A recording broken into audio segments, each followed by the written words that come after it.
मध्य प्रदेश की पुलिस डकैती कांड में एक बड़ी खबर लेकर आया हूं। सबसे बड़ी खबर यह है कि उस डकैती कांड में जितने भी पुलिस के कर्मचारी शामिल थे, अधिकारी से लेकर कर्मचारी शामिल थे, उन सबको तो सस्पेंड पहले ही कर दिया गया था।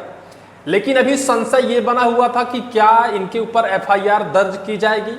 सबसे बड़ी खबर यह है कि इन सभी पुलिस कर्मियों के ऊपर एफआईआर बाकायदा दर्ज कर दी गई है। मध्य प्रदेश के मुख्यमंत्री मोहन यादव बाकायदा प्रेस रिलीज कर और कह दिया है कि किसी भी तरह से कानून का उल्लंघन करना बर्दाश्त नहीं किया जाएगा, चाहे कोई भी हो, चाहे कोई भी अधिकारी हो, चाहे कोई भी कर्मचारी हो या फिर आम इंसान। आखिरकार मध्य प्रदेश के मुख्यमंत्री सैल्यूट करने के लायक काम कर ही दिया। मध्य प्रदेश में सबसे बड़ी डकैती कांड और मध्य प्रदेश के इतिहास में सबसे बड़ी पुलिस के ऊपर कार्यवाही अगर की गई है तो मध्य प्रदेश में 2025 मोहन यादव जी के कार्यकाल में की गई है। मध्य प्रदेश के डीजीपी कैलाश मकवाना जी को भी सैल्यूट किया जाना चाहिए, क्योंकि उनकी अगुवाई में ही ये सबसे बड़ी कार्यवाही हो सकी है। मध्य प्रदेश के मुख्यमंत्री मोहन यादव के निर्देशों पर सबसे बड़ी कार्यवाही की गई है। सबके ऊपर एफआईआर दर्ज की गई है और बाकायदा गिरफ्तारी भी शुरू हो गई है। इस पूरे मध्य प्रदेश के लूट कांड की जो प्रमुख सरगना रही एसडीओपी पूजा पांडे, मांडोला के टीआई अर्पित भैरव सहित 5 कर्मियों को गिरफ्तार भी कर लिया गया है। इतिहास में सबसे बड़ी खबर यह होगी कि सलाखों में और अदालत में यह पुलिसकर्मी जाएंगे, पूछा जाएगा कि क्या हुआ है, डकैती डाली है उन पुलिसकर्मियों ने, इस वजह से इनकी अदालत में पेशी चल रही है, या फिर ये सलाखों के पीछे हैं। 1 से 1.5 साल तो इनके निकल गए। सबसे बड़ी खबर यह है कि जो इस सरगना की मुखिया थी पूजा पांडे, उनकी शादी हुई, उनका एक 2 से 2.5 साल का मासूम बच्चा है, लेकिन इन्होंने तलाक दे दिया है, यानी अपने पति को छोड़ दिया है।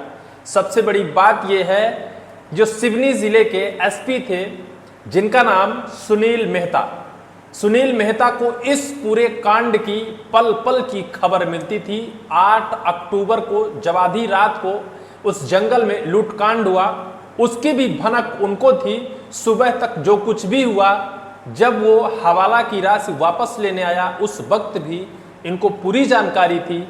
लेकिन अंत तक ये यही कहते आए कि पूजा पांडे को बचाना है, पूजा पांडे के साथ कुछ नहीं होना चाहिए। ये हैं एसपी जिनका नाम सुनील मेहता, सिवनी जिले के। इनके ऊपर भी अब जांच पड़ताल शुरू हो गई है और इनको भी जवाब तलब किया गया है।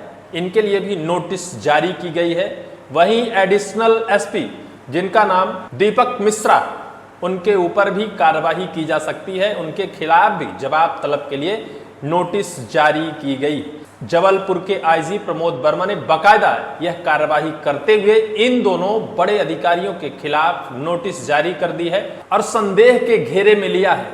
शायद है कि इनके ऊपर भी कार्यवाही हो सके। लेकिन इस पूरे मामले को लेकर जिस तरह से 8 अक्टूबर को आधी रात को यह पूरे पुलिस का एक सरगना बनाकर और डकैती डाली थी, उनको किडनैप किया था। किडनैप करने के बाद रात 1 से 1.5 बजे 2,95,50,000 रुपए हवाले की राशि को 11 पुलिसकर्मी मिलकर, जिसमें से एक एसडीओपी और एक टीआई सहित, उसे अपने कब्जे में लेते हैं। डरा धमका कर उस हवाला कांड के जो पीड़ित होता है उसे वहां से भगा देते हैं और कह देते हैं कि अगर जान बचानी है तो वापस लौट कर नहीं आना। यह हवाला की राशि कटनी से महाराष्ट्र के नागपुर जानी थी, लेकिन जब यह हवाला कांड का जो ड्राइवर है सोहन परमार, यह जब नागपुर पहुंचता है, इसे वहां फटकार मिलती है जहां इसे वह रकम ले जानी होती है। वहां से इसे कहा जाता है कि तुम जाओ और जहां तुम्हारे साथ यह कांड हुआ है वहीं जाकर मुकदमा दर्ज करो।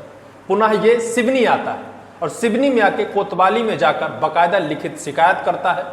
शिकायत के बाद धीरे धीरे यह पूरा मामला मीडिया की सुर्खियां बनता है, मीडिया की हेडलाइन बनता है।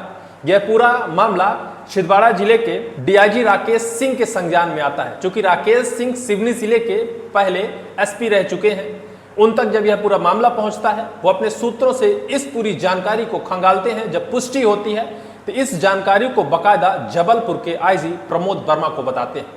प्रमोद वर्मा इस जानकारी की पुष्टि होने के बाद इन 11 पुलिस के कर्मचारियों को तत्काल प्रभाव से निलंबित कर देते हैं, जांच बिठा देते हैं।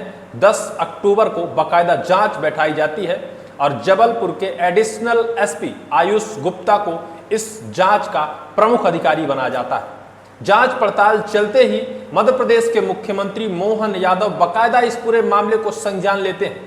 हालांकि यह कार्रवाई चल ही रही थी। जो आईजी हैं प्रमोद वर्मा, वो बाकायदा सिवनी के पुलिस कंट्रोल रूम में जाकर डेरा जमाए हुए थे और पूरी की पूरी जानकारी खंगाल रहे थे।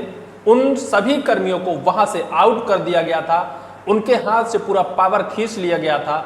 जो चाहे एसपी हो चाहे एडिशनल एसपी हो, सबको अपने हाथ में लेकर अब वहां पूरी की पूरी जानकारी खंगाल रहे हैं। लेकिन इस बीच मध्य प्रदेश के मुख्यमंत्री मोहन यादव का एक बयान आता है, थोड़ा सा उसे सुनिए, इसके आगे फिर हम बात करते हैं। देखिए, मुझे जानकारी में दिलाया गया तो कानून का जो उल्लंघन करेगा किसी को नहीं बख्शेंगे, ये हमारी सरकार की पॉलिसी है।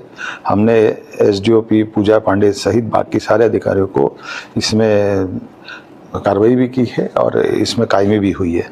और मध्य प्रदेश सरकार कानून व्यवस्था को अपराध मुक्त बनाते हुए नागरिकों की सुरक्षा के लिए हम सब उम्मीद करते हैं कि पुलिस अधिकारी कर्मचारी इन लोगों के अधिकारों का उल्लंघन नहीं हो, उनका ध्यान रखे। लेकिन अगर वही अमानत में खयानत करेंगे तो ये तो गलत बात है। इसलिए इस तरह की व्यवस्था को हमारी सरकार बर्दाश्त नहीं करेगी। हमने कहा कि जिन पे उत्तरदायित्व है लोगों की लूट से बचाने का, उनको परेशानी से बचाने का, अगर वही ये करने लगे तो फिर अराजकता आ जाएगी। तो स्वाभाविक रूप से इस बात को तो कोई समर्थन नहीं करेगा। हमारे यहाँ में ऐसे आदमी को छोड़ने वाले भी नहीं, और सिवनी प्रकरण में जो भी दोषी पाए गए उनके खिलाफ कड़ी कार्रवाई भी कर रहे हैं। दरअसल मध्य प्रदेश के मुख्यमंत्री शायद है कि अपने जीवन काल में या फिर मध्य प्रदेश की जनता के लिए सबसे बड़ी और सबसे सराहनीय कार्य किए हैं। मध्य प्रदेश की इतनी बड़ी सर्जरी शायद है कि मध्य प्रदेश के इतिहास में पहली बार हुआ है। 11 पुलिसकर्मी डकैती कांड में पहले सस्पेंड होते हैं और उसके बाद उनके ऊपर कड़ी कार्यवाही करते हुए एफआईआर दर्ज कर दी जाती है। डकैती कांड की धाराएं लगाई जाती हैं। आनन फानन में उन सभी कर्मचारियों को गिरफ्तार करने का सिलसिला शुरू होता है। मध्य प्रदेश की जनता के लिए सबसे बड़ी खबर यह है कि मध्य प्रदेश पुलिस विभाग के अंदर जितनी बड़ी डकैती हुई है उससे भी बड़ी मध्य प्रदेश सरकार ने कार्यवाही की है, जो निश्चित तौर पर सराहनीय है, सल्यूट करने योग्य है। बहरहाल इस पूरे मामले को लेकर जिस तरह से कड़ी कार्यवाही की जा रही है, इस कार्यवाही को दृष्टिगत रखते हुए अब ये खबर निकल कर आ रही है कि सिवनी जिले के एसपी जिनका नाम सुनील मेहता है, उनके ऊपर भी कड़ी कार्यवाही की जानी चाहिए थी और की जाएगी, क्योंकि उनको इस पूरे डकैती कांड के बारे में मालूम था। पूरे मध्य प्रदेश पुलिस विभाग की किरकिरी कराने वाले अगर कोई हैं तो सुनील मेहता हैं, सिवनी जिले के एसपी हैं। अगर वो चाहते समय पर तो इस पूरी कार्यवाही को कर और पूरे मामले को रफा दफा कर सकते थे और पूरे मध्य प्रदेश के पुलिस की इस बदनामी को बचा सकते थे। लेकिन वो तो पूजा पांडे को बचाने में लगे थे। पूजा पांडे के ऊपर कार्यवाही नहीं की जानी चाहिए, चाहे जो कुछ भी हो। और इसी बात को लेकर अब पुलिस विभाग के बड़े अधिकारी बेहद नाराज हुए हैं और बेहद नाराजगी व्यक्त करते हुए उनको जवाब तलब किया है। देखना ये होगा कि आने वाले वक्त पर क्या जो सुनील मेहता हैं, सिवनी जिले के एसपी, उनके ऊपर कड़ी कार्यवाही करेंगे मध्य प्रदेश के डीजीपी या मध्य प्रदेश के मुख्यमंत्री, क्योंकि अब परत दर परत जो इसके अंदर के तार हैं खुलने शुरू हो गए हैं। देखना दिलचस्प होगा कि मध्य प्रदेश में इस सर्जरी के बाद क्या साइड इफेक्ट पुलिस विभाग के अंदर पड़ता है। क्या मध्य प्रदेश के पुलिस के वो कर्मी जो लूट कांड में आज भी शामिल हैं, जगह जगह पर जनता से लूट रहे हैं, अब इस कार्यवाही के बाद उनकी आंखें खुलेंगी और अब उस लूट कांड को बंद करेंगे, या फिर जब तक उनके ऊपर कोई बड़ी कार्यवाही नहीं की जाएगी तब तक वो यह लूटकांड बंद नहीं करेंगे। आने वाले वक्त पर ही देखना होगा। बने रहिए हमारे साथ, इस कांड को लेकर परत दर परत जो भी खबर आएगी आपको जरूर बताएंगे। फिलहाल इस पूरी वीडियो में सिर्फ इतना ही।